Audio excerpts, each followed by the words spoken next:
दोस्तों नमस्कार। हमारी मौजूदगी इस समय जौनपुर जिले के अंतर्गत जफराबाद थाना के अंतर्गत नेवादा में हैं और यहाँ पर एक बहुत ही दुखद घटना घटी है। जैसा कि आप लोग जान रहे हैं, जौनपुर जिला पहले बहुत ही चर्चित जिला था, बहुत ही संस्कारवान जिला था, लेकिन अगर इस समय देखा जाए तो जौनपुर जिला दुनिया का सबसे बड़ा क्राइम का जिला बन चुका है।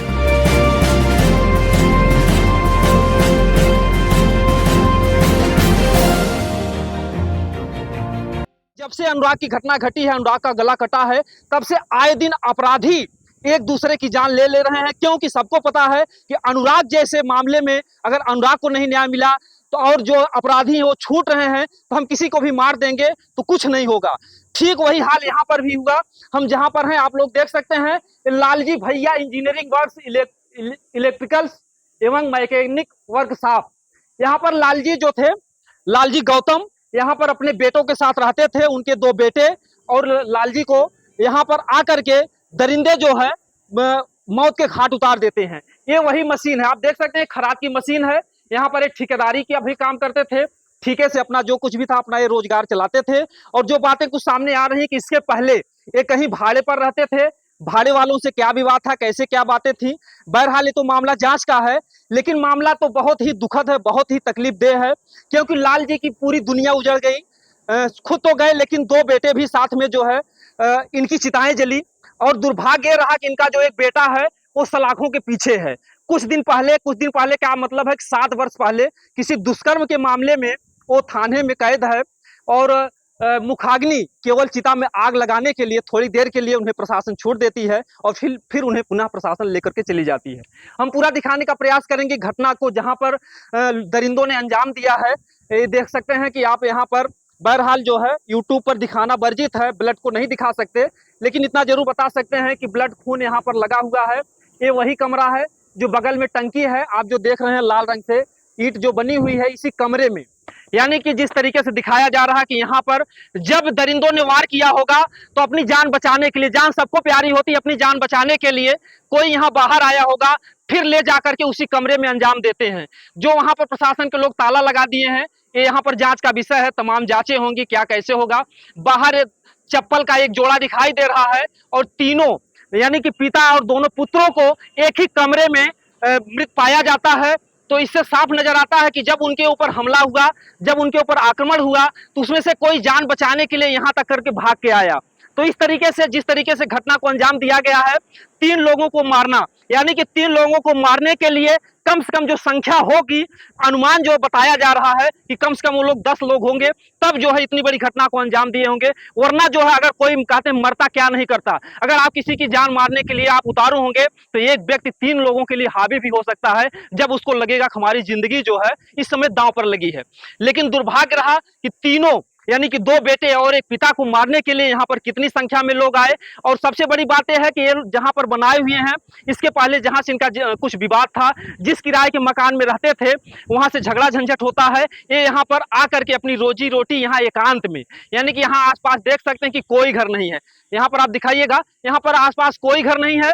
बगल जो है यहाँ पर हाईवे है और यहाँ पर आप दिन में भी अगर चिल्लाएंगे तो हाईवे पर कोई जो भी चलने वाला है आपकी आवाज नहीं सुनेगा, क्योंकि मामला रात का है। रात में यहाँ पर गाड़ी वाले आते जाते रहे होंगे और अपराधी बेखौफ होकर के, ना उन्हें कोई डर था, ना कोई उन्हें थोड़ा सा भी संशय था, ना प्रशासन का डर था। क्योंकि दुर्भाग्य यही है कि कोई भी घटना को अंजाम देते हैं, अपराधियों को उचित सजा नहीं मिलती है। उसी का परिणाम है कि जौनपुर जिला, इसके पहले आजमगढ़ में ज्यादातर क्राइम खबरें होती थी, लेकिन जब से अनुराग का गला कटा है तब से जौनपुर जिला एक ऐसा जिला बन चुका है, कोई ऐसा दिन नहीं होता है जिस दिन किसी न किसी की जान न जाती हो।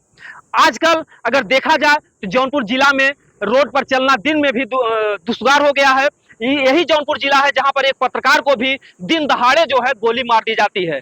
तो यहाँ पर डर भय में पूरा, यानी कि आप अभी देखे हैं कि कश्मीर में इतना बड़ा मुद्दा हुआ, पाकिस्तान से, यानी जो आतंकवादियों से वहां पर के लोग तो डरते ही हैं, लेकिन साथ साथ ये जौनपुर जिले में जो गांव में जो रोजी रोटी कर रहे हैं, हर किसी के मन में डर है कि कौन किसको आकर के कब मार के चला जाए कोई पता नहीं है।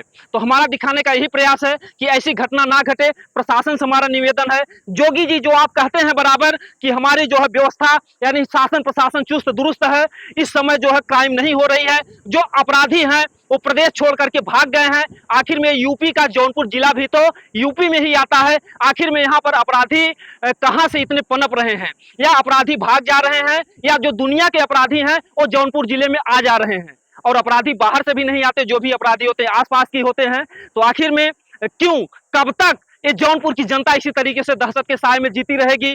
किस तरीके से एक घर का दिया बुझ गया, 2 बेटों की जान, आप समझ सकते हैं कि वो दृश्य कैसा रहा होगा जब एक पिता की लाश और 2 बेटों की लाश एक साथ 3-3 चिताएं जल रही होंगी। वो मंजर कैसा रहा होगा, सोचने के बाद हर किसी की आत्मा एक बार जो है, कोई पत्थर दिल होगा वो भी एक बार मोम की तरह पिघल जाएगा। तो हमारा यही प्रयास है, सरकार से हमारा यही निवेदन है, अपराध सिद्ध होने के बाद जो भी दोषी होते हैं उन्हें ऐसी सजा दी जाए, कुछ ऐसी मिसाल पेश हो ताकि अगली घटना को कोई करने में उसकी रूह कांप जाए। और जब तक, मैं बराबर अपने चैनल के माध्यम से कहता हूं कि जब तक सऊदी दुबई जैसा हमारे इस जौनपुर जिले में कानून नहीं बनेगा कि अपराधियों को बीच चौराहे पर जिस तरीके से वहां पर सजाएं देते हैं, सजाए मौत, जब तक ऐसा कोई कानून नहीं बनेगा तब तक इसी तरीके से हमारे इस जौनपुर जिले की माताएं बहनों की गोद सूनी होती रहेगी, बहनों की जो है मांग सूनी होती रहेगी, तमाम जो है माताएं बहनें विधवा बनकर बैठेंगी, आंसू बहाती रहेंगी, न्याय किसी को मिलने वाला नहीं है। तो जोगी जी, मैं आपसे विनम्र निवेदन करता हूं कि जौनपुर जिले में कुछ ऐसा करिए कि ऐसी घटना फिर ना घटे, क्योंकि ये जो घटना है बहुत ही दुखद घटना है। 1 नहीं 2 नहीं बल्कि 3-3 लोगों की जान गई है। इसके पहले जो घटना घटी थी देवरिया में, 6 लोगों की एक साथ में जान गई थी। ठीक उसी तरीके से दोहराया गया है जौनपुर में, यहाँ पर 3 लोगों की जानें गई हैं। ऐसी घटना फिर ना घटे, हमारा यही प्रयास होता है। और मैं यही चाहता हूं कि कोई भी अगर दोषी है तो बचने ना पाए, अगर कोई निर्दोष व्यक्ति है तो फिर फंसने ना पाए, हमारा यही सिद्धांत होता है। बाकी इस वीडियो को आप लोग शेयर कीजिएगा, कमेंट कीजिएगा। दोस्तों, जय हिंद, जय भारत।